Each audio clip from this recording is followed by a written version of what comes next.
terkepung, Kau tetap ku sanjung, tempatku berlindung. Come on, let's sing it up together. As long as I'm breathing, I've got a reason to praise the Lord, oh my soul. Let's sing it up. Praise the Lord, oh my soul. Kau selalu ada di setiap musimku, karena ku tahu Kau sertaiku, Kau sertaiku, Kau kekuatan, Hey, pujian mazmurku, amen. Hey, hey, hey. yang kan meruntuhkan semua benteng musuh. Come on, let's declare it together. As long as I'm breathing, I've got a reason to praise the Lord, oh my soul. Come on, let's sing it up. Praise the Lord, oh my soul. Ini deklarasi iman kami Tuhan. Akan ku gentar Kau beserta. Kami mau nyatakan sekarang Tuhan. Let's praise His name.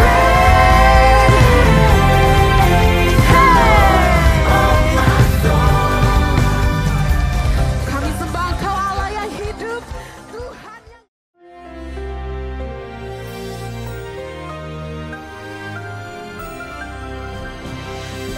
Shalom semua warga kerajaan. Sekali lagi saya katakan have a blessed Christmas.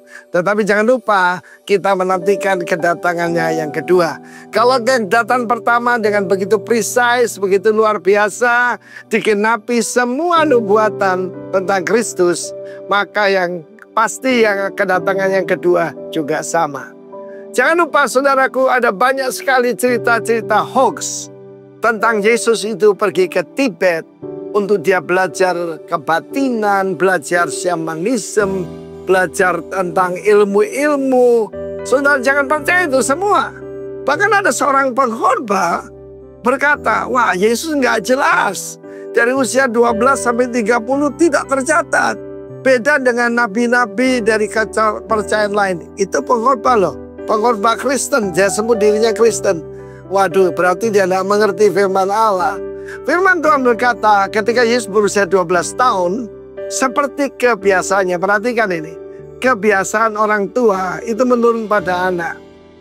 Dan Yesus selalu berkata, disebutkan kebiasaannya dia selalu yaitu beribadah dan menyampaikan firman Tuhan. Perhatikan ketika Yesus bersoal jawab dengan siapa? Yaitu dengan the doctors of the law. Dengan bukan cuma orang-orang biasa, ahli-ahli Taurat yang ada di bait Allah.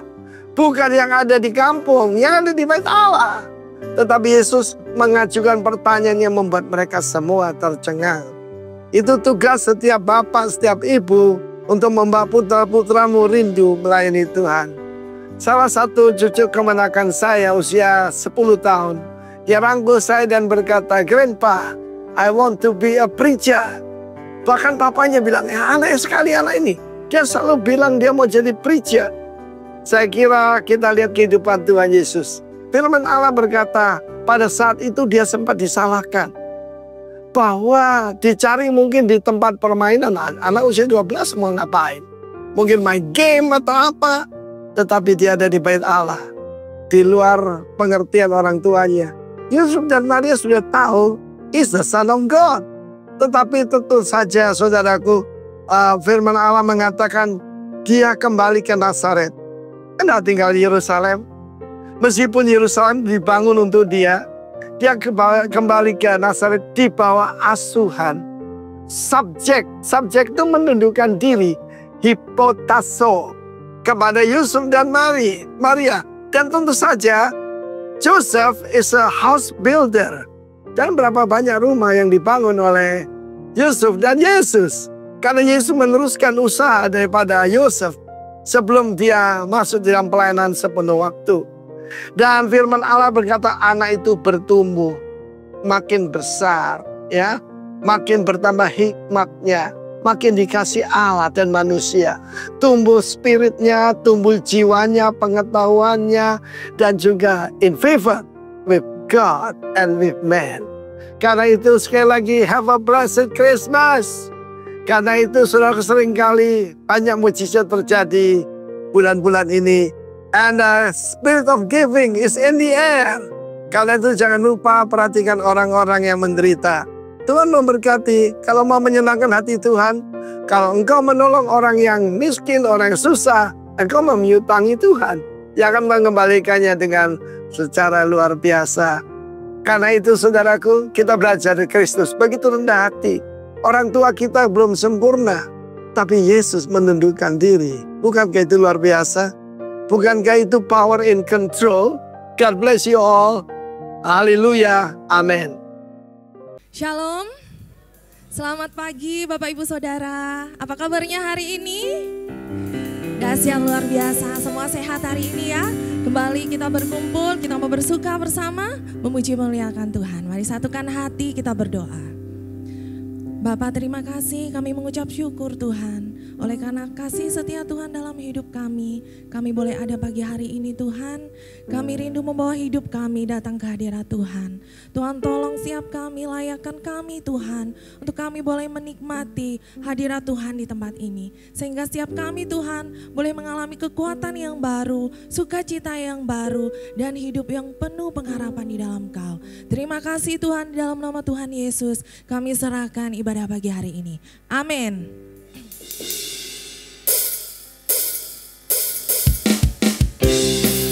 Mari kita bersama, kita serukan namanya Tuhan yang ajaib. Sebab ya Tuhan yang dahsyat, ya Tuhan yang perkasa.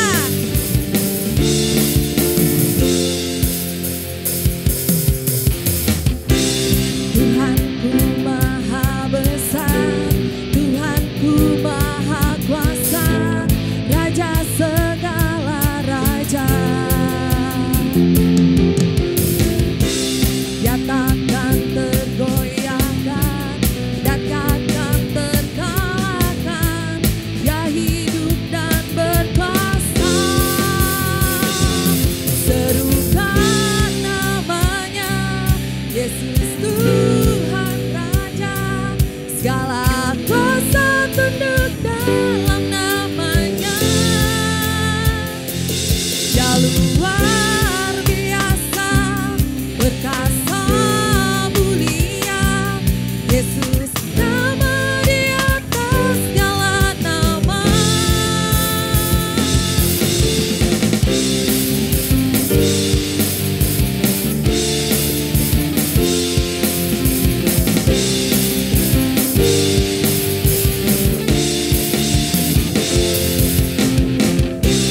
Tuhanku maha besar, Tuhanku maha kuasa, Raja segala raja.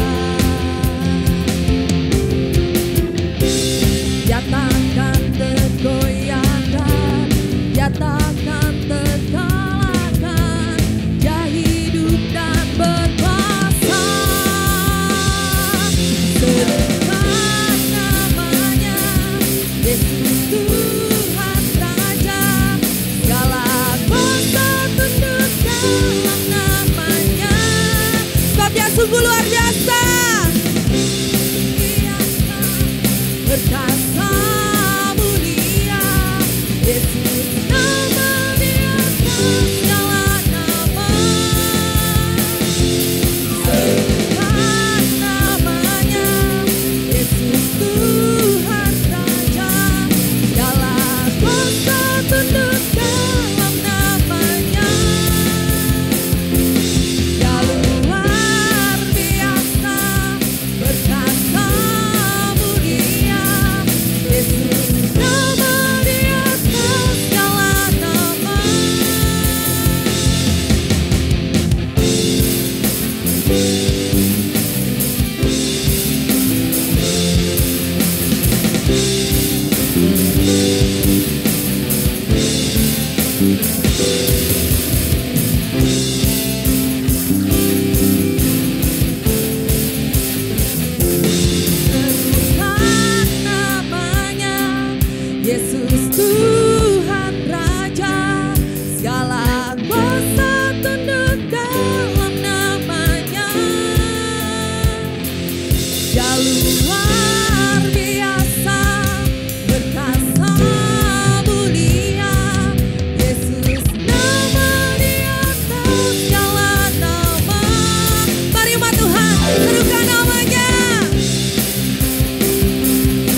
kemuliaan. Satu suara katakan, kebesaranmu tetap selamanya. Terpujilah namamu Tuhan, ajaib dan keagungan. Satu hati nyatakan, kerajaanku kekal selamanya.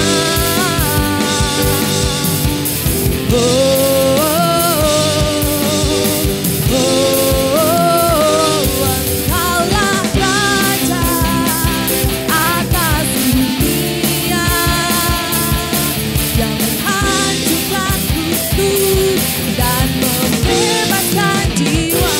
Kami bersorak, bertepuk tangan. Kau Tuhan percaya dan meminta untuk selamanya.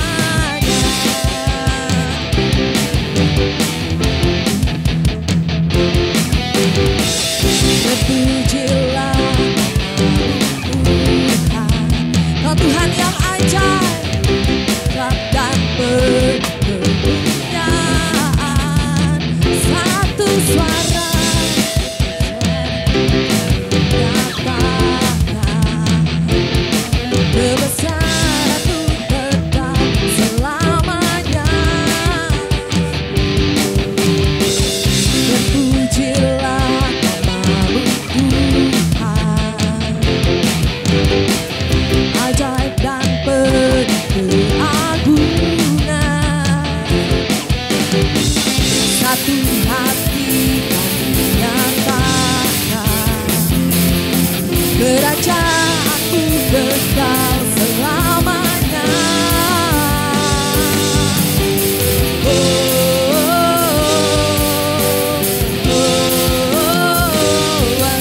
Engkaulah Raja atas dunia, yang menghancurkan kutub dan membebaskan jiwa.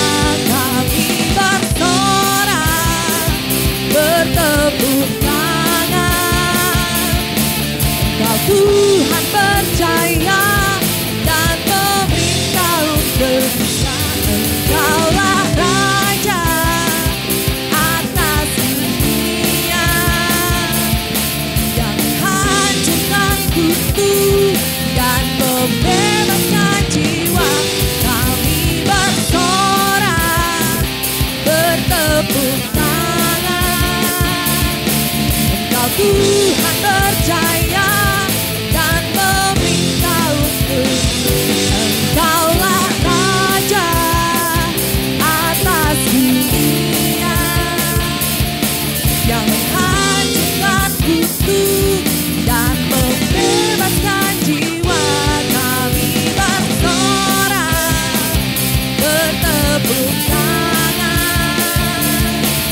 Engkau Tuhan percaya dan meminta untuk Engkaulah Raja, Raja atas dunia, yang menghancurkan kutub dan membebaskan jiwa. Kami bersorak, bertepuk tangan. Engkau Tuhan percaya dan meminta untuk selamanya, dan meminta untuk selamanya, dan meminta untuk selamanya.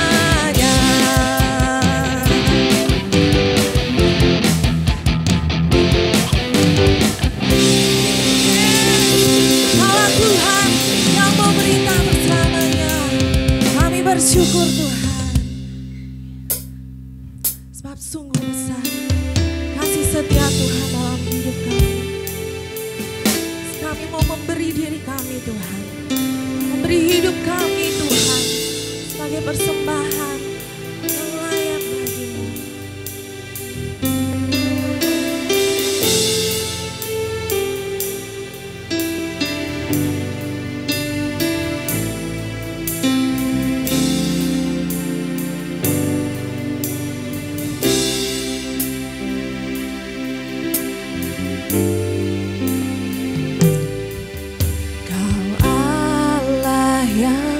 Setia, Bapa yang mulia, kasih-Mu besar Tuhan, Kau pulihkan hidupku. Kaulah harapanku,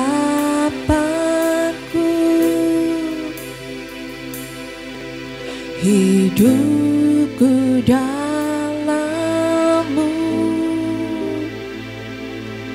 Terima kasih Tuhan, Kau selamatkan hidupku. Jangan apakan ku balas segala kebaikan-Mu.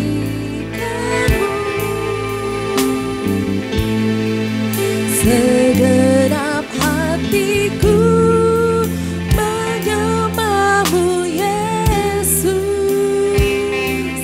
Ku bersyukur padamu.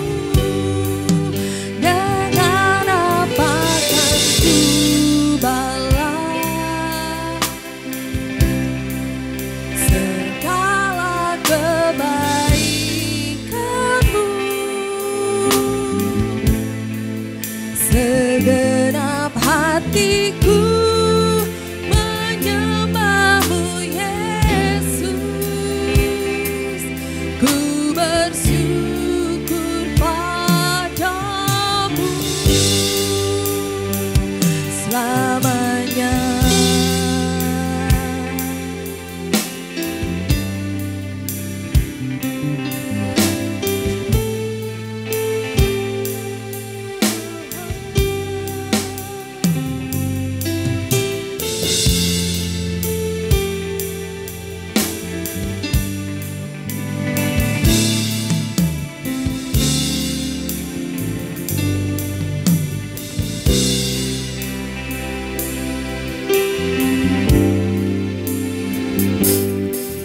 Kau Allah yang setia,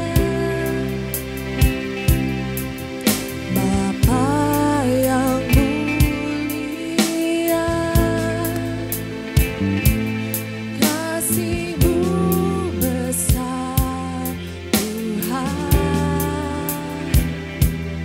Kau pulihkan hidupku.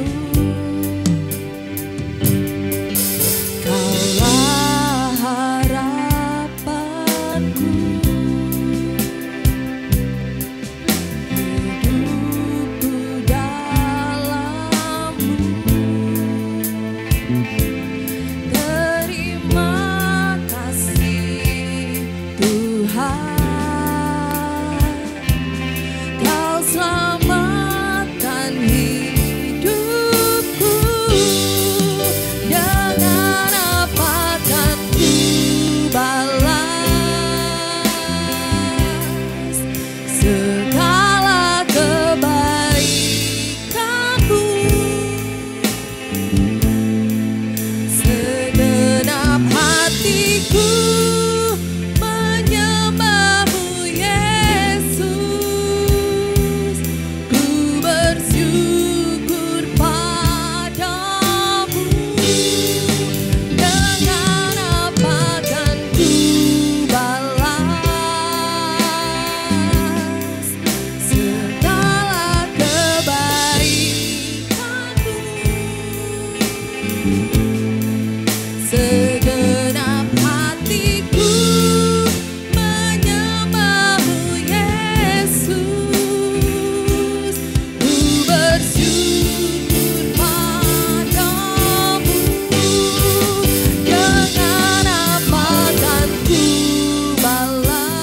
Segenap hatiku menyembahmu Yesus,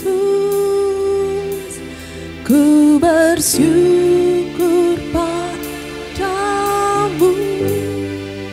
Dengan apa akan ku balas segala kebaikanmu. Segenap hatiku menyembahmu Yesus, ku bersyukur padamu. Dengan apa akan ku balas segala kebaikanmu. Segenap hatiku menyembahmu Yesus, ku bersyukur padamu. Dengan apa akan ku balas segala kebaikanmu. Segenap hatiku menyembahmu Yesus, ku bersyukur padamu selamanya.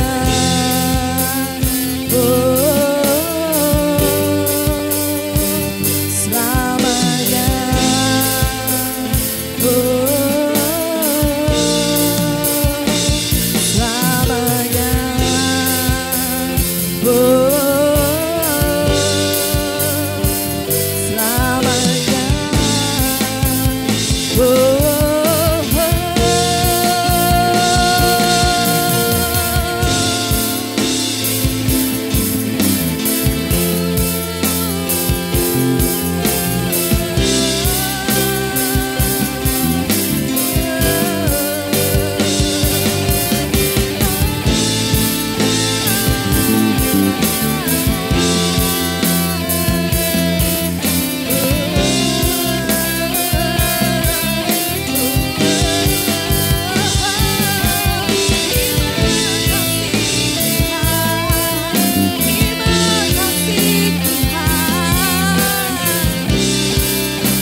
Tuhan kami bersyukur, Tuhan kami berterima kasih, hanya Kau yang terbaik, tak terselami kasih-Mu, kami beri hati kami, hormat kemuliaan-Mu, terima kasih Tuhan.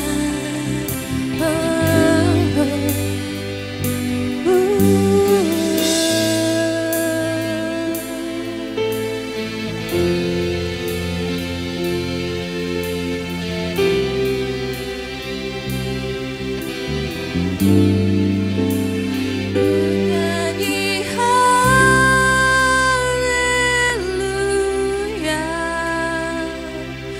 ku nyanyi haleluya,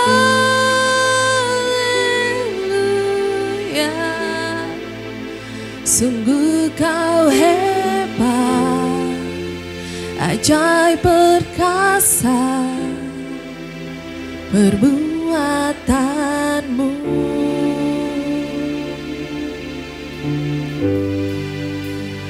Ku nyanyi haleluya,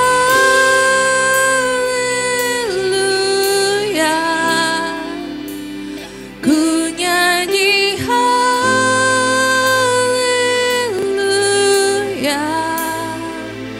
sungguh Kau hebat, ajaib perkasa perbuatan-Mu.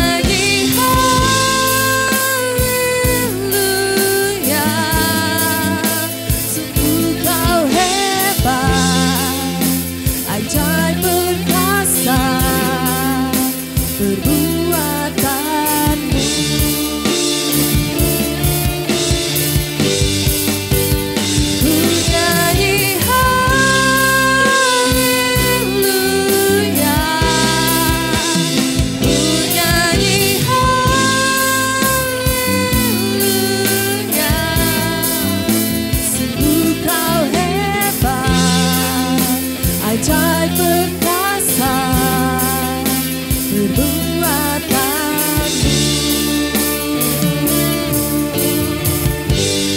di hidupku.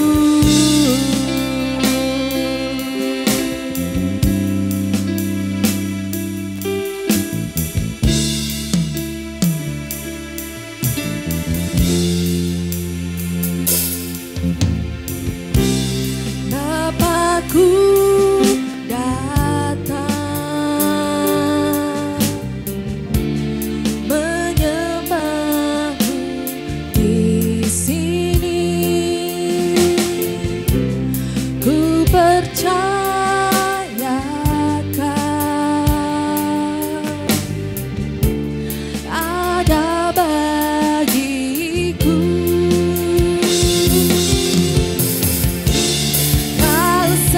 Ku takut sebab Kau sertaku, Kau saku bimbang, Kau di dalamku, Kau saku cemas, Kau penghiburku saat ku lemah, Kau kuatku.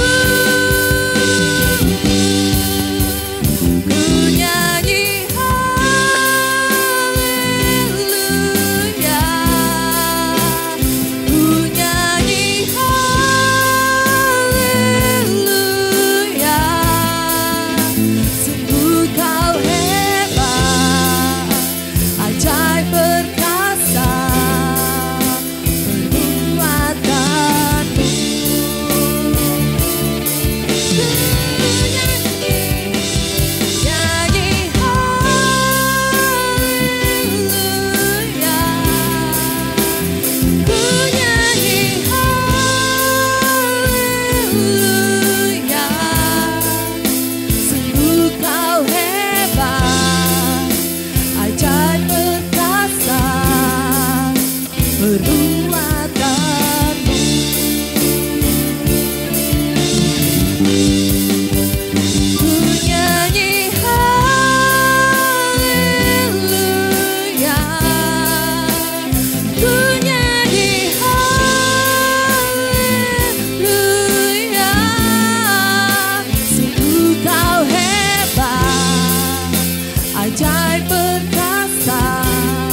Kami bersyukur Tuhan untuk setiap kuasa dari penebusan-Mu Tuhan.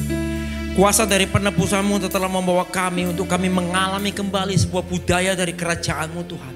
Karena kami tahu Tuhan dengan dari kuasa penebusan-Mu tidak ada lagi kutuk dalam kehidupan kami Tuhan.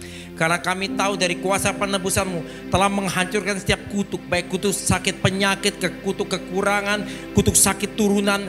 Dan juga kutuk daripada kemiskinan ini berlalu dalam kehidupan kami. Karena itu kami butuh tuntunan dari suara Roh-Mu. Suara kebenaran yang mengarahkan kami untuk kami hidup di dalam kuasa kerajaan-Mu. Kami tundukkan segala sesuatu yang kemanusiaan kami, termasuk pikiran yang mengembara, kami tundukkan atas setiap ketuhanan Yesus Kristus. Tapi kami mau mendengar setiap suara dari arahan-Mu, tuntunan yang menjadi suara kebenaran. Sehingga kami akan mengalami sebuah kemerdekaan sejati Tuhan. Aku serahkan sharing firman pada pagi hari ini dalam tangan-Mu. Setiap persiapan, setiap pengalaman tidak akan pernah ada artinya Tuhan tanpa pengurapan yang daripada Engkau. Kami serahkan segala sesuatunya. Semuanya ini di dalam nama Yesus Kristus Tuhan. Amin.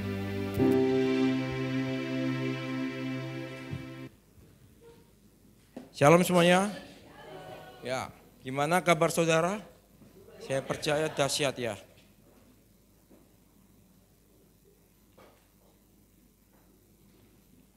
Oke. Kalau kita melihat sejarah penciptaan daripada Tuhan sendiri, isi hati Tuhan atas setiap manusia pada mulanya, pada rancangan Tuhan. Sebenarnya ini yang Tuhan inginkan adalah untuk manusia hidup di dalam manifestasi dari budaya kerajaan Allah. Nah, manusia tidak ditetapkan sebenarnya untuk dalam keadaan yang seperti sekarang ini. Yaitu mengalami kutuk, sakit penyakit, kekurangan, kemiskinan, dan setiap kekacauan yang ada di dalam bumi dan dalam dunia ini. Nah, kalau kita melihat ya, coba di dalam Kejadian 1 ayat 27 dan 28. Saya bacakan, maka Allah menciptakan manusia itu menurut gambarnya. Menurut gambar Allah diciptakan dia, laki-laki dan perempuan. Diciptakannya mereka. Nah, di ayat 28 dikatakan ini. Allah memberkati mereka, lalu Allah berfirman kepada mereka, beranak cuculah dan pertambah banyak. Dan ini dalam bahasa aslinya adalah berbuah. Penuhilah bumi dan taklukkan itu, berkuasalah atas ikan-ikan di laut dan burung-burung di udara dan atas segala binatang yang merayap di bumi. Jadi pada mulanya ketika Tuhan menciptakan manusia, Tuhan menciptakan manusia tidak dalam keadaan yang seperti sekarang. Tapi Tuhan menciptakan manusia, rancangan Tuhan pada awalnya untuk manusia. Yang pertama adalah berbuah. Yang kedua adalah bertambah banyak. Yang ketiga adalah memenuhi bumi. Yang keempat menaklukkan bumi dan berkuasa. Artinya gini, ini yang sebenarnya menjadi sebuah budaya daripada kerajaan Allah. Manusia harusnya tidak ditetapkan untuk menjadi kalah. Manusia tidak ditetapkan untuk mengalami sebuah degradasi dan lain sebagainya. Tapi manusia ditetapkan untuk mengalami berbuah. Makanya jangan hanya mengejar tentang sebuah pertumbuhan. Nah, tapi kita harus mengejar dalam artinya berbuah. Nah, ini yang sebenarnya Tuhan telah menetapkan manusia pada awalnya yang menjadi sebuah isi hati Tuhan. Nah, kemudian kalau kita melihat apa yang menyebabkan pada akhirnya kenapa kok sekarang tidak mengalami seperti rancangan Tuhan pada mulanya. Tidak mengalami isi hati Tuhan. Tidak mengalami kita tidak mengalami kenapa kita tidak bisa berbuah. Kenapa kehidupan manusia mengalami sebuah namanya degradasi. Nah, kalau kita melihat di dalam Kejadian 3. Ini agak banyak, Kejadian 3 ayat 10 sampai 19. Saya baca ayat genapnya, saudara coba baca ayat ganjilnya ya. Oke. Kejadian 3 ayat 10. Yang menjawab ketika aku mendengar bahwa engkau ada di dalam taman ini. Aku menjadi takut karena aku telanjang, sebab itu aku bersembunyi. Firman-Nya, siapakah yang memberitahukan kepadamu bahwa engkau telanjang? Apakah engkau makan dari buah pohon yang kularang engkau makan itu? Ayat 12, manusia itu menjawab, perempuan yang kau tempatkan di sisiku, dialah yang memberi dari buah pohon itu kepadaku, maka aku makan. Kemudian berfirmanlah Tuhan Allah kepada perempuan itu, apakah yang telah kau perbuat ini? Jawab perempuan itu, ular itu yang memperdayakan aku, maka aku makan. Ayat 14, lalu berfirmanlah Tuhan Allah kepada ular itu, Karena engkau berbuat demikian, terkutuklah engkau di antara segala ternak dan di antara segala binatang hutan. Dengan perutmu lah engkau akan menjalar dan debu tanah lah akan kau makan seumur hidupmu. Aku akan mengadakan permusuhan antara engkau dan perempuan ini, antara keturunanmu dan keturunannya. Keturunannya akan meremukkan kepalamu dan engkau akan meremukkan tumitnya. Firman-Nya kepada perempuan itu, susah payahmu waktu mengandung akan kubuat sangat banyak. Dengan kesakitan engkau akan melahirkan anakmu, namun engkau akan berahi kepada suamimu dan ia akan berkuasa atasmu. Karena engkau mendengarkan perkataan istrimu dan memakan dari buah pohon yang telah kau perintahkan kepadamu, jangan makan daripadanya, maka terkutuklah tanah karena engkau. Dengan bersusah payah, engkau akan mencari rezekimu dari tanah seumur hidupmu.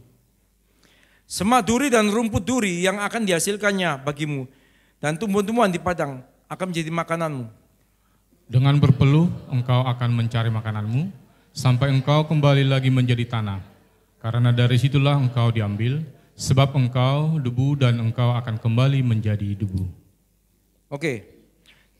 Kenapa kalau kita melihat, kenapa pada hari-hari ini di dalam hari-hari terakhir, kok sepertinya tidak mengalami budaya dari kerajaan Allah. Dalam pekerjaan kita melihat, orang kalau maksudnya lurus-lurus saja, kok rasanya susah.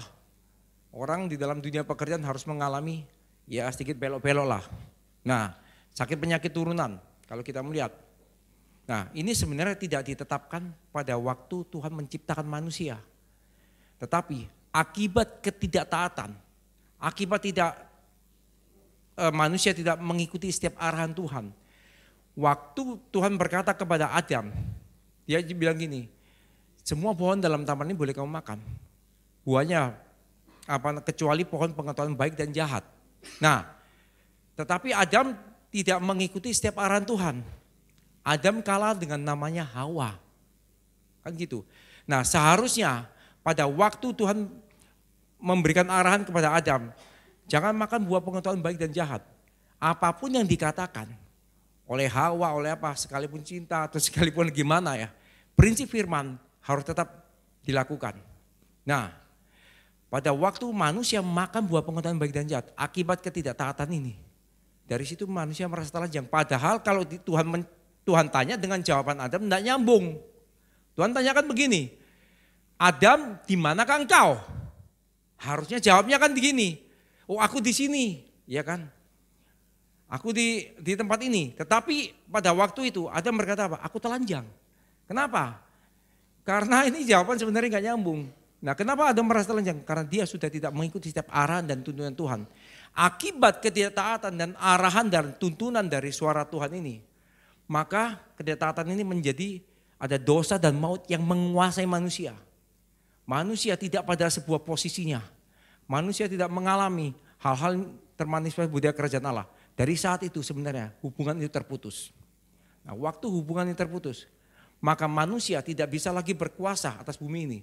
Tetapi manusia dikuasai dan ditaklukkan oleh dosa dan maut itu sendiri. Nah, kalau kita melihat apa menjadi manifestasi maut? Sakit penyakit, kutuk turunan, kutuk dari sakit penyakit. Kalau orang tuanya gula, maka dia juga mengalami gula. Nah, kalau orang tuanya sekarang mengalami sakit penyakit, dia juga mengalami terus kegagalan, kemiskinan, setiap kekurangan. Kalau kita lihat, nah ada namanya keegoisan. Orang yang maunya maunya untuk kepentingan diri sendiri, kemunafikan, minder, ketakutan, kekhawatiran berlebihan. Segala semua manifestasi ini menjadi sebuah manifestasi maut. Karena kalau kita lihat, Adam tidak mati. Waktu dia makan buah pengetahuan baik dan jahat, dia tidak mati secara jasmani, tapi dia mati secara rohani. Keterputusan hubungan ini membuat manifestasi dosa dan maut berkuasa atas manusia. Dan manusia tidak lagi bisa hidup di dalam budaya kerajaan Allah. Nah, sekarang kalau kita melihat, inilah hal-hal yang terjadi di dalam dunia ini. Coba saudara perhatikan, tidak ada hal-hal yang stabil. Nah, kalau secara ekonominya maksudnya cukup, Pasti ada aja masalah. Tidak sakit penyakit, anaknya narkoba. Tidak ada sebuah kestabilan di situ. Kenapa? Karena manifestasi budaya kerajaan Allah tidak bisa termanifestasi pada waktu dosa dan maut berkuasa atas kehidupan manusia. Nah, karena itulah kalau kita melihat apa tujuan dari kuasa penebusan, yaitu kematian, kebangkitan Kristus. Itu terjadi atas kita. Tuhan dari atas, dia mengirimkan anak yang tunggal, Yesus Kristus. Untuk mengalami kematian dan mengalami kebangkitan dari kuasa penebusan. Untuk mengembalikan manusia di dalam budaya kerajaan Allah ini. Nah, coba kita lihat dari Roma 5 ayat 17. Sebab jika oleh dosa satu orang, maut telah berkuasa oleh satu orang itu, maka lebih benar lagi mereka yang telah menerima kelimpahan kasih karunia dan anugerah kebenaran akan hidup dan berkuasa oleh karena satu orang itu, yaitu Yesus Kristus. Nah, kematian dan kebangkitan daripada Kristus ini akan membawa manusia kembali punya sebuah keterhubungan dengan Tuhan. Keterhubungan dengan Tuhan ini akan membawa kita mengalami kembali manifestasi dari budaya daripada kerajaan Allah, yaitu berbuah ini. Nah, berbuah ini enggak gini. Apa yang arti daripada berbuah? Berbuah itu berdampak kepada orang lain. Sehingga orang itu pada akhirnya punya hidup dalam budaya kerajaan Allah. Dia tidak hidup dari dirinya sendiri. Makanya kalau kita ngelihat orang-orang yang hidup buat diri sendiri, baik secara rohani atau apapun, itu belum bisa dikatakan berbuah. Apakah waktu-waktu pohon mangga ini berbuah? Apakah mangga ini bisa dimakan untuk diri sendiri? Kan enggak. Buah ini dinikmati oleh orang lain. Nah, kalau saudara belum mengalami sebuah dampak, orang lain belum bisa mengalami dampak dari kehidupan kita, artinya kita belum berbuah. Mungkin kita dalam proses pertumbuhan. Ya saya tahu maksudnya ini semua proses. Nah, waktu kita mulai berbuah, kehidupan kita berdampak bagi orang lain. Oh, orang yang dulunya mungkin emosian, sekarang mulai bisa sabar. Orang yang dulu bisa mengendalikan diri, yang belum bisa mengendalikan diri, sekarang mulai bisa mengendalikan diri. Nah, orang akan melihat kehidupan itu. Nah, dari proses berbuah ini, maka orang-orang yang berbuah ini akan menularkan sebuah radiasi kepada orang-orang lain juga. Pada waktu ini menjadi sebuah radiasi menularkan bagi orang-orang lain ini, maka akan bertambah banyak dari satu orang, kedua orang, ketiga orang, keempat orang, sehingga ini mulai bertambah banyak. Dan bumi pun memenuhi bumi, artinya gini, proses dari berbuah dan bertambah banyak, maka bumi ini akan dipenuhi orang-orang yang mengalami manifestasi dari budaya kerajaan Allah. Karakter daripada manusiawinya mulai rontok. Dan mulai muncul karakter keilahian daripada Kristus itu sendiri. Nah, waktu karakter keilahian Kristus itu mulai muncul dan bumi ini dipenuhi oleh orang-orang ini, maka manusia ini bisa menaklukkan bumi, menaklukkan dosa dan maut dan berkuasa. Berkuasa ini maksud adalah berkuasa atas setiap dosa dan maut. Manusia tidak lagi dikuasai oleh hal-hal yang semu. Tidak dikuasai oleh sakit penyakit. Tidak dikuasai oleh kemiskinan. Tidak dikuasai oleh hal-hal yang minder, pengakuan. Yang kita juga sering banyak sekarang NPD ya. Nah, kenapa muncul itu? Karena ada dosa dan maut yang berkuasa atas kehidupan manusia itu sendiri. Nah, untuk mengalami ini maka manusia harus mengalami namanya kelimpahan kasih karunia. Nah, kalau kita lihat di dalam Roma 5 ayat 17 tadi ya. Kita lihat. Sebab jika oleh dosa satu orang telah berkuasa atas satu orang itu, maka lebih benar lagi mereka yang telah menerima kelimpahan kasih karunia dan anugerah kebenaran akan hidup dan berkuasa oleh karena dosa satu orang, yaitu Yesus Kristus. Bagaimana agar kita bisa mengalami kelimpahan kasih karunia? Tidak ada cara lain, penebusan. Penebusan membawa kita akan mengalami namanya kelimpahan kasih karunia untuk kita bisa mengalami budaya kerajaan Allah. Penebusan itu tidak gini, hari ini kita terima Yesus, oh berarti kita kan sudah ditebus, betul itu ditebus. Terus kita berjalan seenaknya, kita tidak sepakat dengan firman. Kita tidak mengikuti setiap arahan Tuhan. Itu bukan namanya penebusan. untuk berjalan dalam kuasa penebusan. Penebusan kan gini, saudara yang awalnya nggak sadar bahwa saudara butuh Tuhan. Saudara yang awalnya saudara nggak tahu bahwa saudara butuh firman. Saudara yang awalnya tidak bisa menerima firman itu. Kenapa? Alkitab bilang gini, kenapa kita tidak bisa menerima firman? Yaitu karena apa? Yang menjauhkan kita dari itu adalah dosa kita. Nah, waktu kita ditebus dari dosa itu, maka ada firman-firman yang diberikan menjadi suara arahan Tuhan, kita sinyalnya istilahnya nyambung. Nah, kalau misalnya kenapa nggak nyambung? Karena password wifi itu mungkin belum saudara nggak ngerti. Tapi waktu kuasa penebusan berlaku, maka saudara akan bisa menerima isi hati Tuhan. Nah, kita akan kembali dihubungkan dari awalnya hubungan kita terputus, dan kuasa penebusan ini membawa kita terhubung kembali dengan Tuhan. Sehingga kita bisa menerima firman-firman yang berasal daripada Tuhan. Saya kasih sebuah contoh. Kita mengalami sebuah masalah. Kita mengalami mau finansial, sakit penyakit dan lain sebagainya.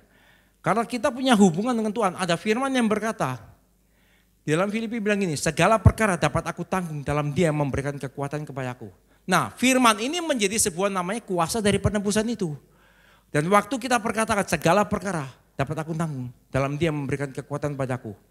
Nah, waktu kita perkatakan terus sampai alam bawah sadar kita terngiang-ngiang atas firman itu. Maka secara tiba-tiba setiap permasalahan-permasalahan kita satu persatu mulai ada jalan keluar. Nah, itu dalam kuasa penebusan.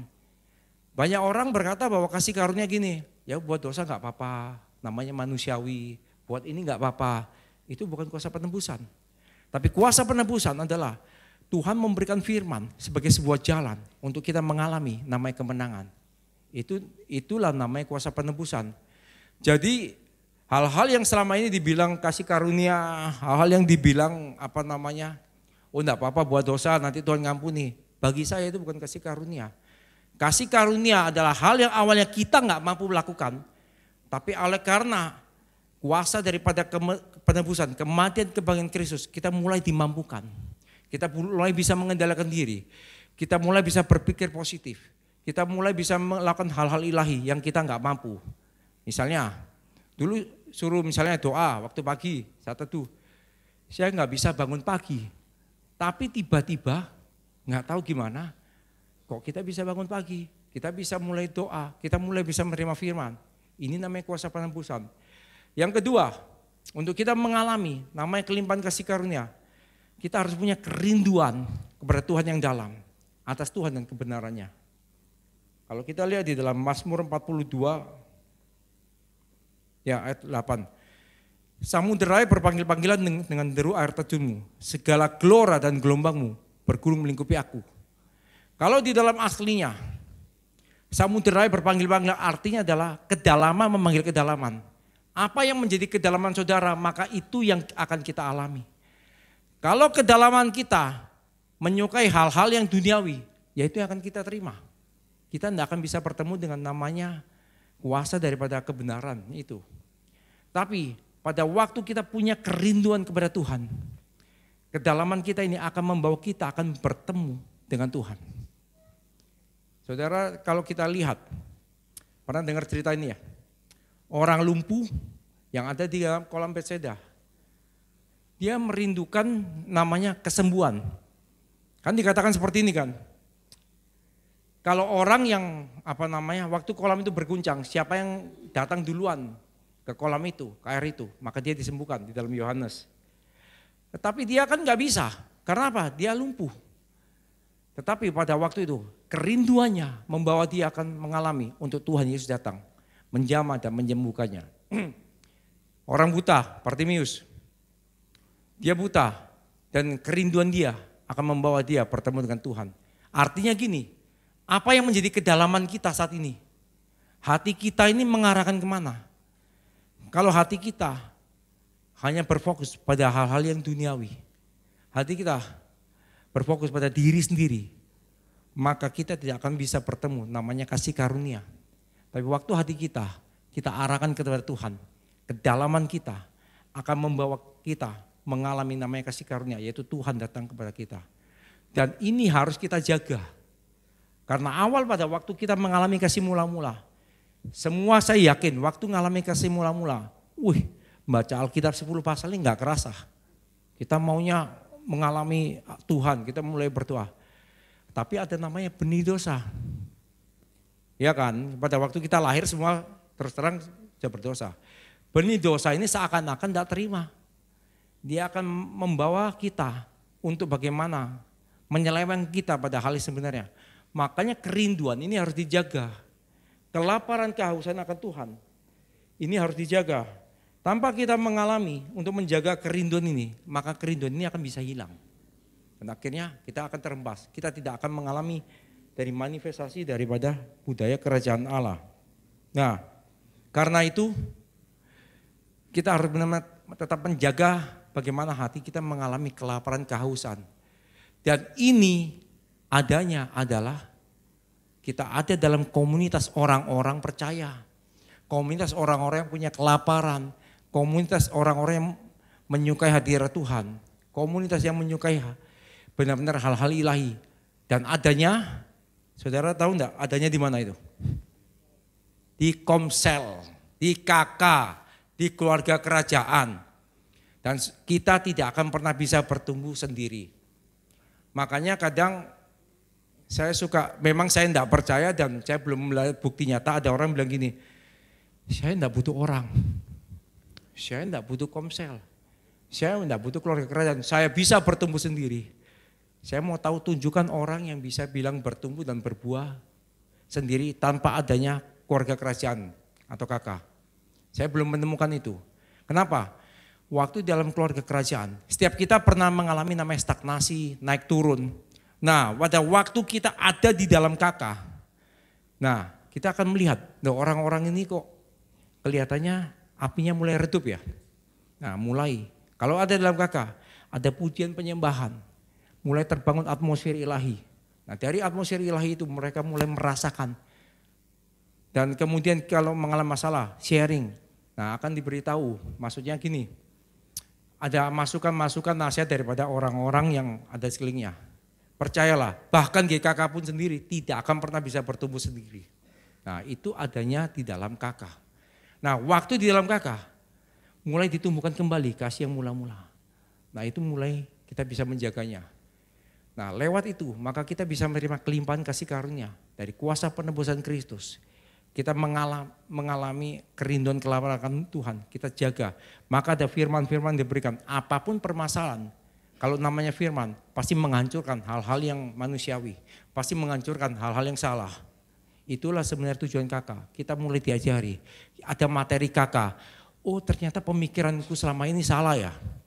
Nah orang kan bilang gini, kalau dalam logikanya gini, kalau setiap orang setiap pikiran dunia. Kalau kita dalam kekurangan, ya sudah simpen duit itu. Jangan menabur. Tapi Alkitab bilang gini, ada orang yang berhemat skala luar biasa. Tapi pertama miskin. Tapi ada yang menebar harta, artinya gini, menabur. Maka orang itu ada yang pertama kaya, kan gitu. Itu logikanya, kan kita mulai tahu, oh berarti ini salah pemikiran dunia dengan pemikiran Tuhan kan berarti berbeda dari firman. Nah logikanya, kalau saya disakiti, secara dunia lakukan logikanya gimana? Balas. Iya toh. Tetapi waktu ada firman Tuhan di dalam kakak, ampunilah seorang lain, bahkan ampunilah musuhmu.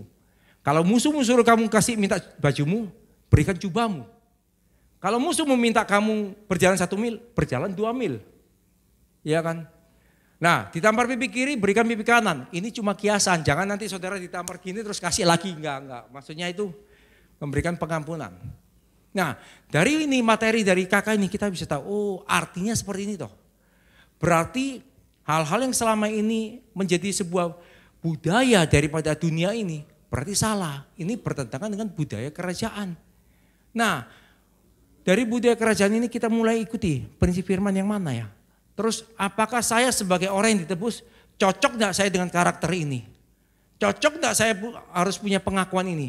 Padahal pada waktu ditebus Alkitab bilang gini, maka hidupku bukannya aku lagi. Tapi hidupku adalah Kristus yang diam di dalamku. Dan kalau apa yang kuhidupi sekarang adalah hidup oleh iman, oleh anak Allah yang telah mengasihi aku. Artinya gini, kehidupan kita bukan menjadi kehidupan yang egois lagi. Kehidupan kita bukan kehidupan yang berpusat pada diri sendiri. Tapi kehidupan kita adalah kehidupan yang mengalami Tuhan. Yang kita mau melakukan apa yang Tuhan mau. Apapun yang kita lakukan bukan seperti yang kita lakukan. Tapi apapun yang kita lakukan adalah seperti kita melakukannya untuk Tuhan, bukan untuk manusia. Nah, itu yang menjadi sebenarnya budaya kerajaan. Kita harus melihat firman ini kan menjadi cermin. Cocok enggak pada waktu aku melakukan ini? Firman Tuhan bilang apa? Nah, saya tahu itu proses. Saya tahu itu enggak terjadi secara langsung. Tapi mulai kita bisa melihat kacamata kita adalah kacamata patokan kita menjadi firman. Nah, dunia dalam kekurangan. Dunia dalam degradasi. Tapi Alkitab bilang gini, bahwa kemenangan sudah diberikan atas setiap orang percaya. Bahwa orang yang menerima Yesus Kristus sebagai Tuhan, maka dia juga memiliki sebuah kuasa untuk mengalami kemenangan. Nah, itu yang menjadi sebuah kebenaran. Nah, Alkitab bilang gini, jangan lihat fakta kan, lihat kebenarannya seperti apa. Nah, itu yang menjadi sebuah dasar daripada patokan daripada firman. Kalau kita melihat sebuah keadaan dunia ini, kita cuma melihat sebuah fakta, tapi kita tidak melihat kebenaran ini. Maka kehidupan kita pasti ada dalam sebuah kekalahan demi kekalahan. Tidak akan ada kemenangan. Tetapi pada waktu kita lihat hal-hal yang maksudnya, oh ini dengan firman kok gak cocok. Mari kita hancurkan setiap kuasa daripada dunia ini lewat kuasa firman. Lewat mana kita bisa perkatakan? Lewat mana kita bisa mengalami kuasa firman itu? Mulai kembali perkataan ulang. Oh segala perkara dapat kutang dalam Dia yang memberikan kekuatan padaku. Kok rasanya sakit ya? Wah jantung ini. Mulai kita perkatakan. Oleh bilu-bilu darah Yesus, aku disembuhkan. Memang tidak terjadi secara langsung. Tapi mulai imajinasikan firman itu. Kalau ada waktu saudara mulai merasakan imajinasi itu. Benar-benar ada hati yang berkobar-kobar. Dari situ akan kita mulai mengalami firman itu bekerja. Untuk apa kita perkatakan firman itu? Karena alam bawah sadar kita sebenarnya sudah dikuasai oleh namanya kebenaran dunia. Bukan dari kebenaran daripada Tuhan sendiri. Nah, waktu kita perkatakan sampai firman itu terngiang-ngiang terus. Sampai kita ke bawah istilah ke bawah mimpi. Ya toh. Dari situ kita mengalami namanya kuasa firman. Nah, firman ini akan mulai menggerakkan kita. Segala sesuatu yang membuat kita sampai terngiang-ngiang dalam mimpi, itu menjadi sebuah passion bagi kita. Saya kasih contoh ya, ini humor sedikit. Saya dulu main badminton kalah sama Kotudi, ya kan? Nah terus saya ini sampai terngiang-ngiang kalah ini gimana caranya? Nah itu kan passion yang menggerakkan kita. Nah ini diganti firman gitu loh maksud saya. Jadi kan maksudnya apa yang menjadi saudara sampai terbawa mimpi, itu sebenarnya menjadi passion saudara. Nah karena itu, buat bagaimana firman ini terngiang-ngiang terus. Sampai passion kita ini yang menggerakkan kita ini dari firman. Kalau passion kita cuma kekalahan demi kekalahan, terus ke bawah pemahaman pemikiran-pemikiran yang lama, tidak akan alami kemenangan. Tapi waktu kita mulai perkataan firman, sampai firman ini menggantikan hal-hal yang lama dalam diri kita. Di situ kita akan alami kemenangan. Saya kasih contoh lagi. Saudara kalau benci sama orang lain, enggak mungkin tapi enggak ke bawah mimpi. Pasti sampai ke bawah mimpi. Tapi mulai saudara mulai perkatakan, Alkitab kan bilang, aku harus mengampuni musuhku. Aku harus mengampuni orang-orang yang menyakiti aku. Nah, firman ini mulai sampai ke bawah mimpi. Oh iya, betul ya. Berarti Alkitab bilang, oke, aku enggak mampu. Bagaimana? Datang kepada Tuhan. Tuhan, aku mau ngampuni orang ini. Aku melakukan hal yang baik. Tapi kenapa aku enggak ada ketidakmampuan? Nah, bantu aku dan tolong aku, Roh Kudus mampukan aku. Nah dari situ nanti Roh Kudus mulai bekerja. Roh Kudus mulai bekerja. Nah saudara mulai perkatakan firman. Dan firman sampai pada waktu sampai istilah terngiangnya mimpi. Saudara akan mulai lihat. Firman itu mulai bekerja. Dan perlahan-lahan hati saudara akan bisa mengasihi orang yang menyakiti saudara. Nah itu salah satu maksudnya contoh bagaimana firman terngiang-ngiang dalam hidup saudara. Di dalam budaya kerajaan ini ada namanya hukum yang berlaku. Ya kan kerajaan tidak bisa berbuat seenaknya. Perusahaan aja punya aturan. Berarti di dalam kerajaan Allah untuk kita mengalami manifestasi dari budaya-budaya kerajaan Allah. butuh namanya hukum. Nah, apa aja hukum yang berlaku di dalam budaya kerajaan Allah? Saya bacakan dulu. Ayat 29. Dari Markus 12 ayat 29. Jawab Yesus, hukum yang terutama ialah, dengarkan hai orang Israel, Tuhan kita, Tuhan itu Esa. Kasihlah Tuhan Allahmu dengan setiap hatimu, dengan setiap jiwamu, dengan setiap akal budimu, dengan setiap kekuatanmu. Hukum yang pertama di dalam kerajaan Allah adalah kasih kepada Allah. Tidak ada sebuah saudara melakukan dalam kerajaan Allah seenaknya. Waktu saudara punya kasih kepada Allah, apapun saudara akan buat untuk kepada Tuhan itu. Apa yang Tuhan mau dalam hidup saudara, itu yang saudara akan lakukan. Saudara akan berani mengorbankan hal-hal yang lain hanya untuk kasih kepada Allah. Nah, itu yang terjadi pada waktu kita punya kasih kepada Allah. Nah, sekarang arah kasih kita ini kemana? Apakah arah kasih kita kepada hal-hal yang semu, hal-hal yang duniawi, atau arah kasih kita ini kepada Allah? Saudara kalau mengasihi seorang, saudara nggak peduli berapapun macetnya, saudara nggak peduli berapapun jauhnya, saudara akan datang untuk orang itu. Itu yang terjadi. Saudara nggak akan peduli pada waktu saudara capek, pada saudara nggak enak. Kalau Tuhan sedang berkata, ayo datang kepadaku, saudara akan tinggalkan hal itu untuk saudara berdoa, untuk saudara baca firman. Dan kasih kepada Allah itu akan benar-benar kita dapat lihat, untuk kita bisa ada radiasi ilahi yang akan benar-benar dapat dirasakan. Pertanyaan gini, apakah selama ini kasih kita ini kepada Allah atau hanya sebagai rutinitas? Belum tentu. Seperti saya orang yang berkhotbah, saya punya kasih kepada Allah. Nah, karena kasih kepada Allah itu itu hubungan pribadi. Ada ujian-ujian yang terjadi. Nah, seperti kita misalnya lihat film kesukaan zaman dulu. Waktu film kesukaan di dalam hati ini bicara, ayo masuk dan berdoa. Apakah kita berani untuk benar-benar kita tutup, kita kasih mati TV itu, kita kasih mati YouTube itu untuk langsung kepada Tuhan. Nah, itu membutuhkan setiap ujian demi ujian. Tapi waktu kita punya kasih kepada Allah, kita akan bisa melihat karya Tuhan, karya penebusan Tuhan. Bahkan kita bisa melihat setiap masa depan kita yang disediakan oleh Tuhan. Karena kita bisa melihat Tuhan secara nyata. Karena itu butuh pengenalan demi pengenalan. Pengenalan akan Tuhan tidak terjadi secara langsung. Tapi pengenalan akan Tuhan bertahap. Dari satu pengenalan kepada pengenalan berikutnya. Kepada pengenalan berikutnya. Sekarang apa yang Tuhan sedang kenalkan dalam kehidupan kita? Apakah kita mengenal Dia sebagai Allah penyembuh? Apakah kita mengenal Dia sebagai Allah yang mencukupkan segala sesuatu? Apa kita mengenal Dia sebagai Allah yang baik?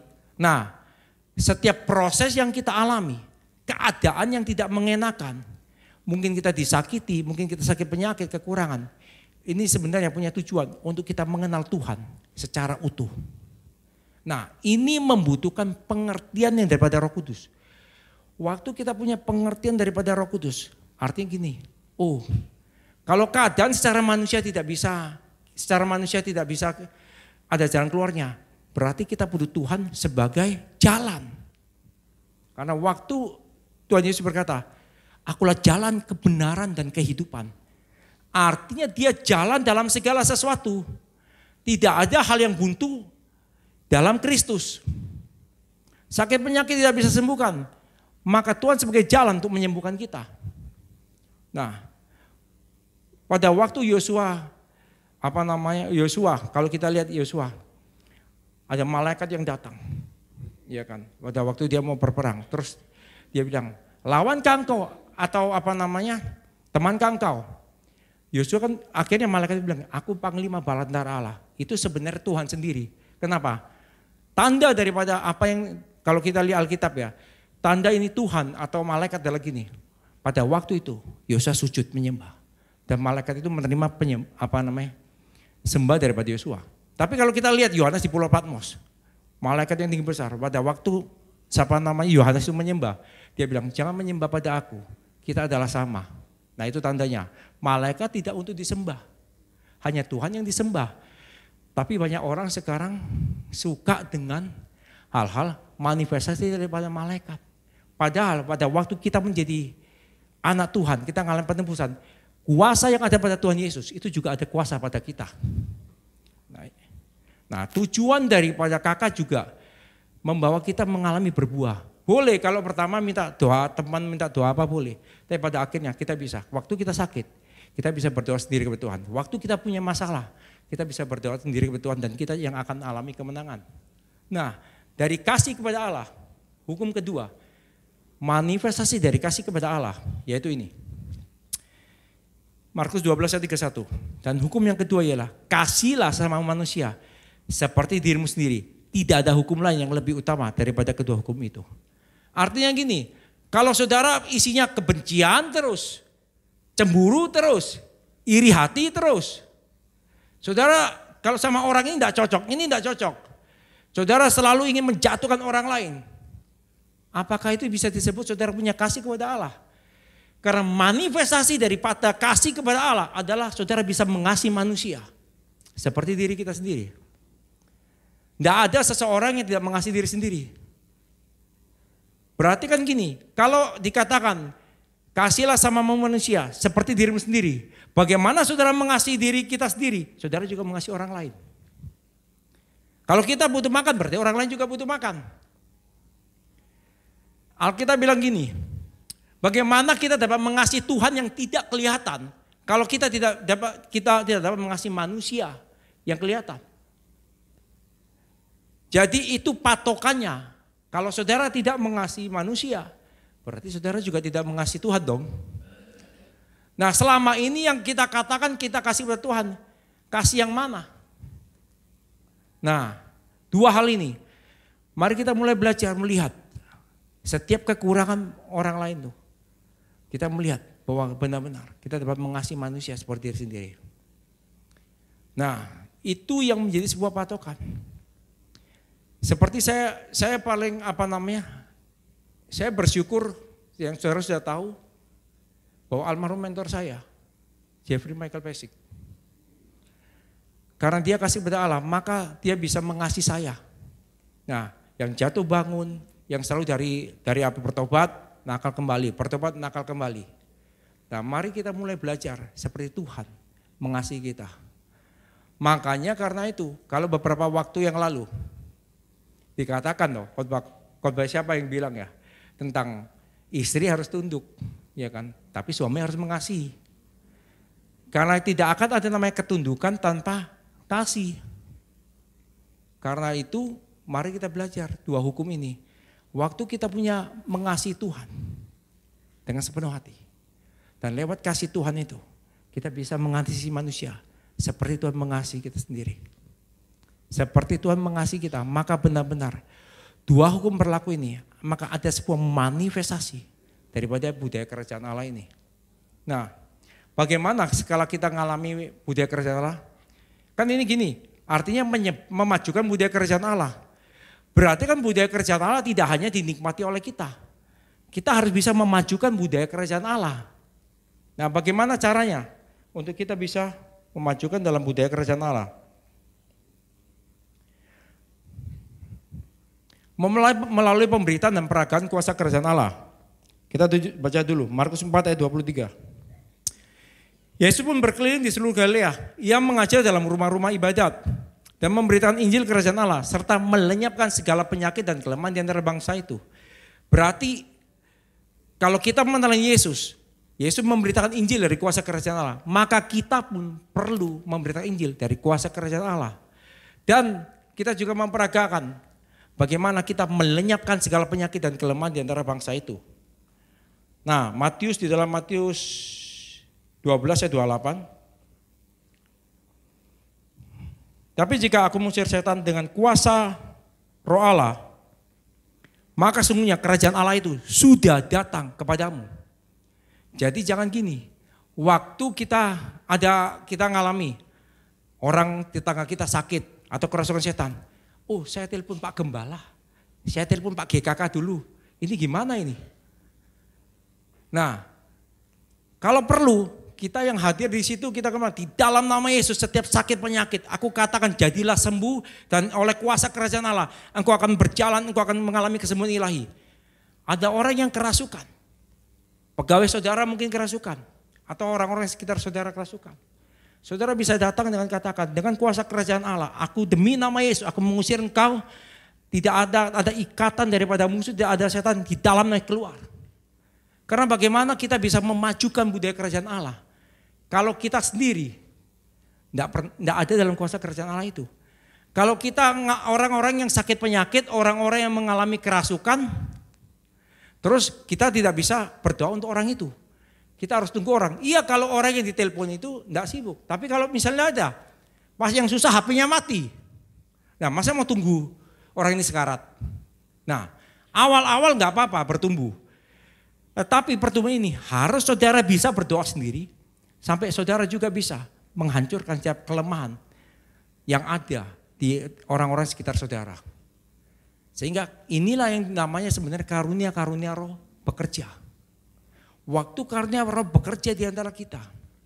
Apapun yang jadi permasalahan, orang-orang lain yang mengalami mau sakit penyakit, mau kerasukan setan, mau apapun, saudara bisa menghancurkan dengan kuasa kerajaan Allah itu.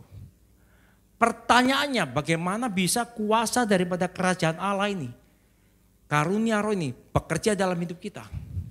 Karena sekarang saudara harus mengerti, ada yang seakan-akan ini karunia roh, tapi bukan dari Roh Kudus.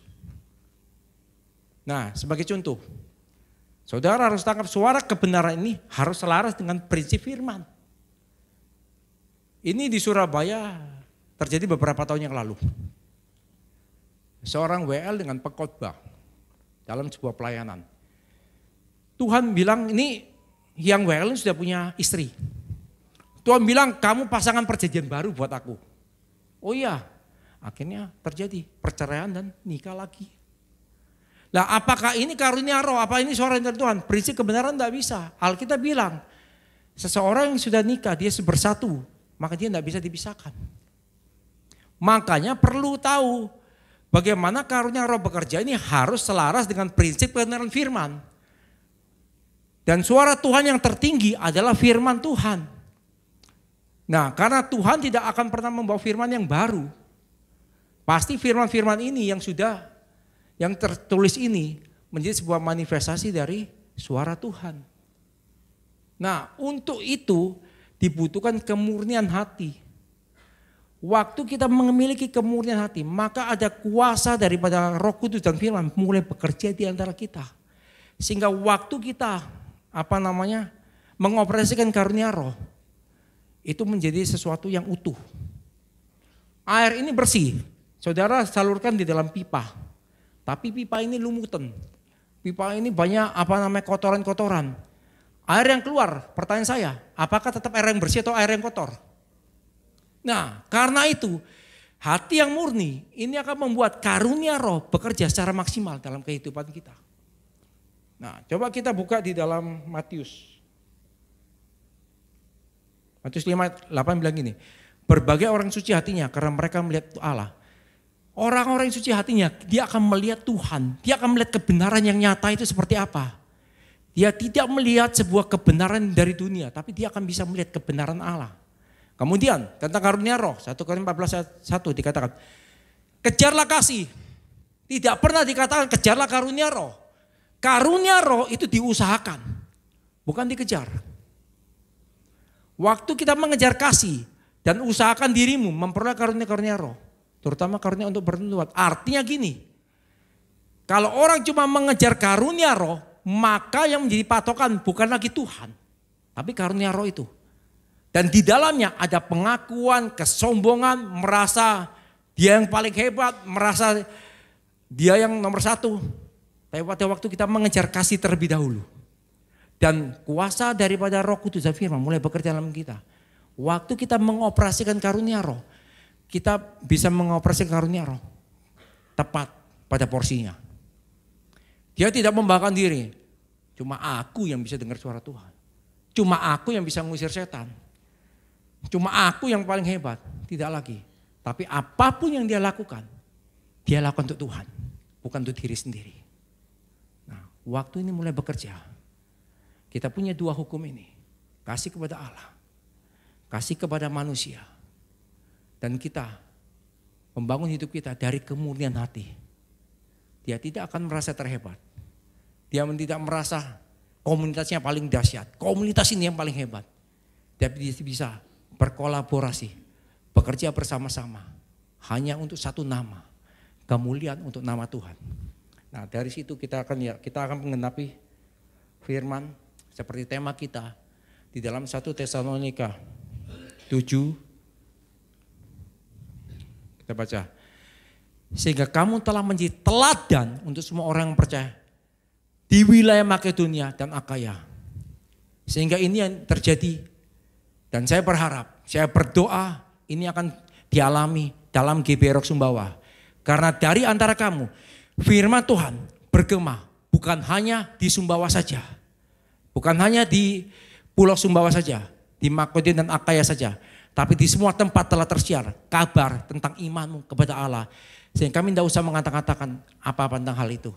Sehingga orang-orang akan melihat. Bukan hanya di Sumbawa, Pulau Sumbawa saja. Orang akan melihat. Di sana loh ada orang-orang yang memiliki kemuliaan hati. Di sana tidak ada orang yang saling iri. Di sana tidak ada orang yang saling menjatuhkan. Yang ada adalah orang-orang yang saling membangun. Orang-orang yang hidup di dalam hal-hal yang ilahi. Dan di sana ada orang-orang generasi ilahi yang akan muncul. Hanya untuk memuliakan nama Tuhan. Karena itu doa saya pagi hari ini.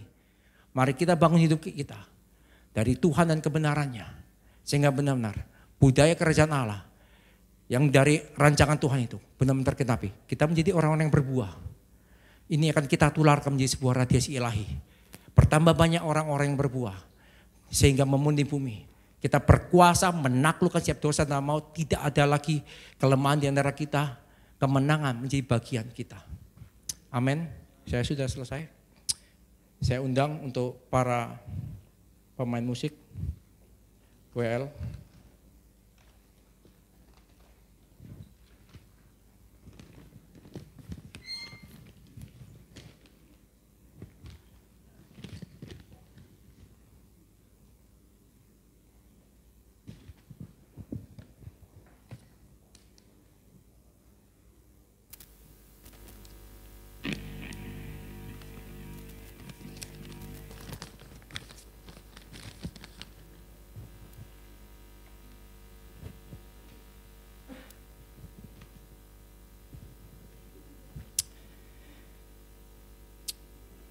Kami bawa Tuhan, jemaat GBI Rock di dalam tangan-Mu Tuhan.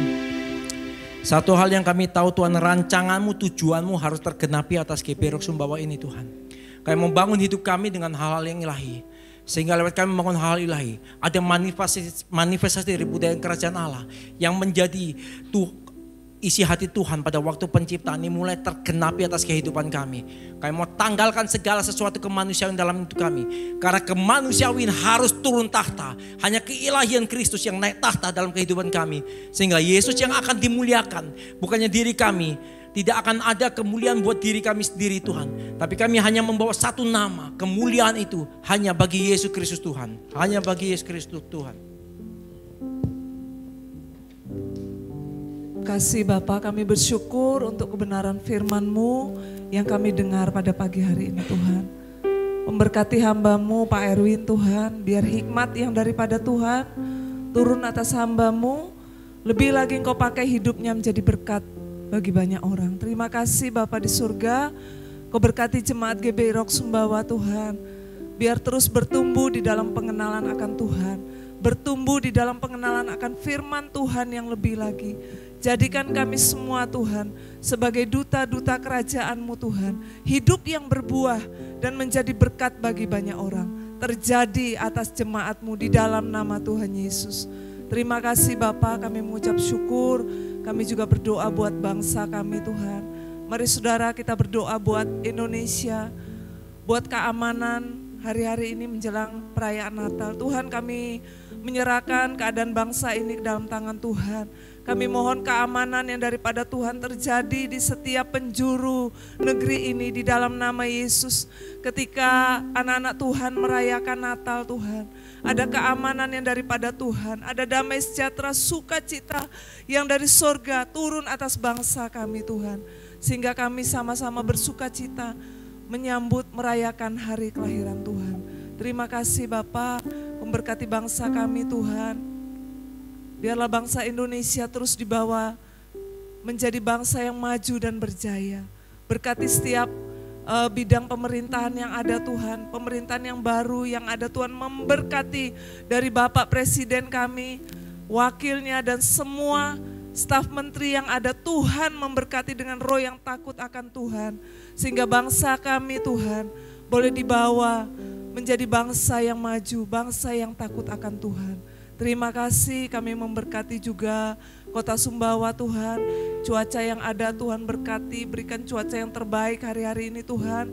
Kami serahkan seluruh keamanan kota kami ini hanya di dalam tangan Tuhan. Setiap perayaan-perayaan Natal yang ada di Kota Sumbawa, Tuhan memberkati.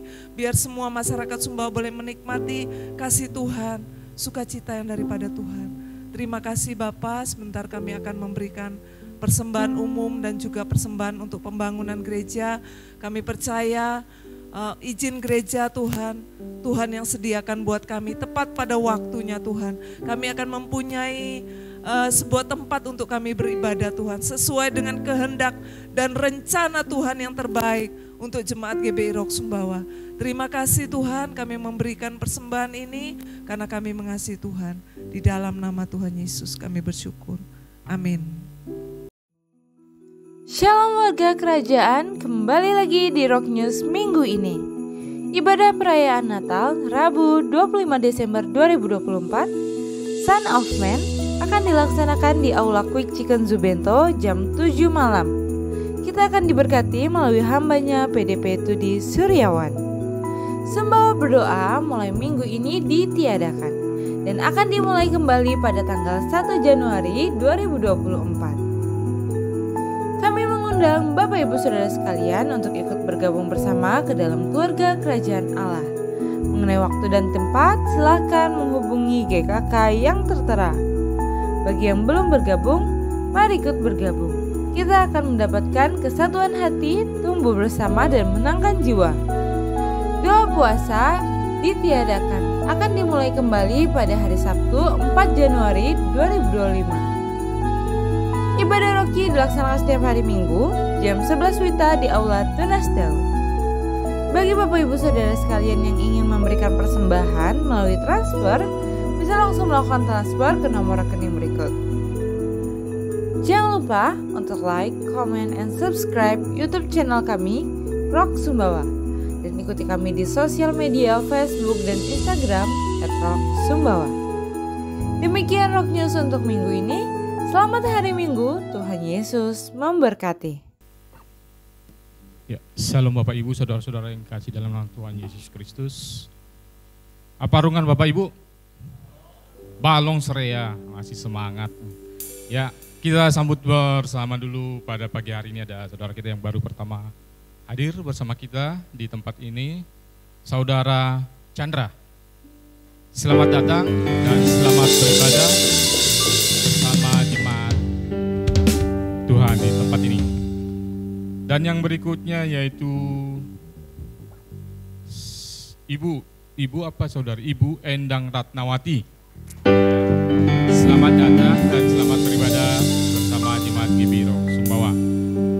Sebagai tambahan untuk kita pada hari ini, tadi sempat ditayangkan untuk ibadah Roki. Hari ini kita ibadah Rokinya libur ya, karena sudah banyak yang libur kayaknya. Dan guru-gurunya juga pada libur juga. Jadi hari ini diliburkan dulu ibadah Roki dan akan kembali di bulan Januari di minggu kedua. Di minggu kedua ya, di Januari. Nanti akan ada pengumuman berikutnya. Dan untuk selanjutnya, untuk ibadah perayaan Natal di tanggal 25 pada hari Rabu. Nanti Rabu tanggal 25 ini dimulai pukul 19.00 atau jam 7 malam. Jadi buat Bapak Ibu kami sekali lagi kami sampaikan seperti yang minggu yang lewat. Terutama ini yang Bapak Ibu orang tua kami yang lansia yang agak berat naik tangga, diberi kesempatan fasilitas untuk naik lift dan hanya sekali kebetulan bisa naik. Jadi liftnya ini membutuhkan tenaga yang lebih besar yaitu pakai genset, jadi harus diganti dulu. Ya, apalagi tenaganya Bapak Erwin kurang kuat. Gitu ya. Jadi kami harapkan Bapak Ibu orang tua kami yang lansia ya, atau yang Bapak Ibu yang tidak kuat menaiki tangga, waktunya nanti di jam 7 sekali naik. Jadi sebelum jam 7 kami harap untuk berkumpul dulu di tempat, nanti baru kita komunikasikan ke yang punya aula. Jadi itu saja untuk hari ini pengumuman tambahan.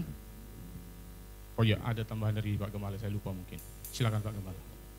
Jadi gini, nanti kita buat jam 7, mungkin ini agak ya saya umumkan saja. Jadi karena kita buat jam 7 itu supaya kita tidak siapin makan malam. Jadi nanti supaya jemaat bisa makan di rumah. Dengan demikian waktu kita ibadah itu kita full untuk kita betul-betul merayakan Natal. Jadi itu mungkin yang perlu saya sampaikan.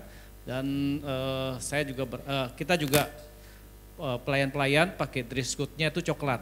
Tapi untuk jemaat tidak diwajibkan. Cuma nanti kalau untuk foto-foto biar lebih bagus kalau ada coklat. Tapi kalau tidak, sekali lagi tidak diharuskan ya. Tidak diharuskan, tapi untuk membuat nuansanya jadi lebih bagus kalau ada coklat atau hijau boleh. Nah, kalau tidak ada modest kasih voucher.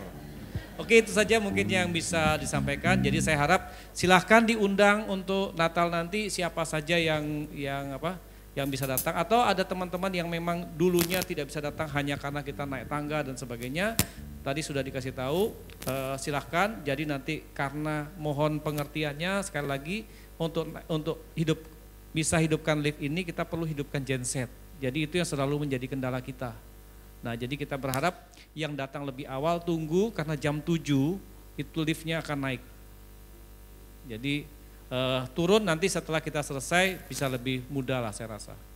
Mungkin itu saja ya. Tuhan Yesus memberkati kita semua. Baik jemaat Tuhan, mari kita bangkit berdiri. Kita akan mengucap syukur untuk ibadah kita pada pagi hari ini.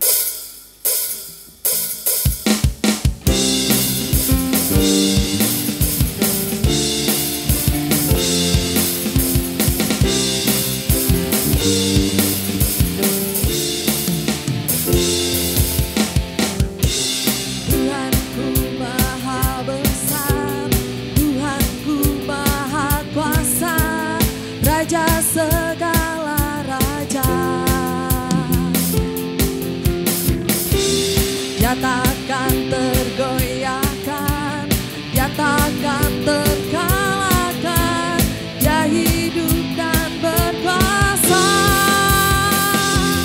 Serukan namanya, Yesus Tuhan Raja, segala kuasa tunduk dalam namanya.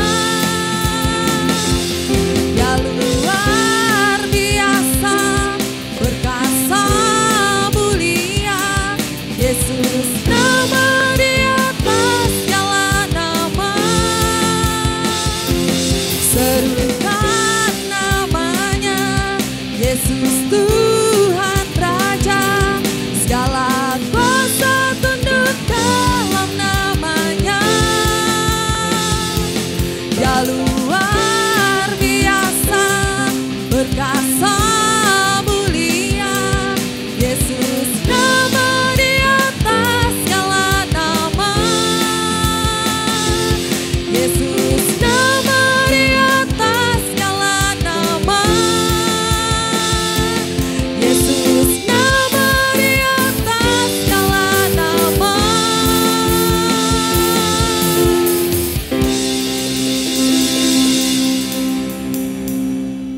Kekasih-kekasih Tuhan, angkatlah kedua tanganmu dan terimalah berkat daripada Bapa, Putra, dan Roh Kudus di dalam nama Tuhan Yesus Kristus.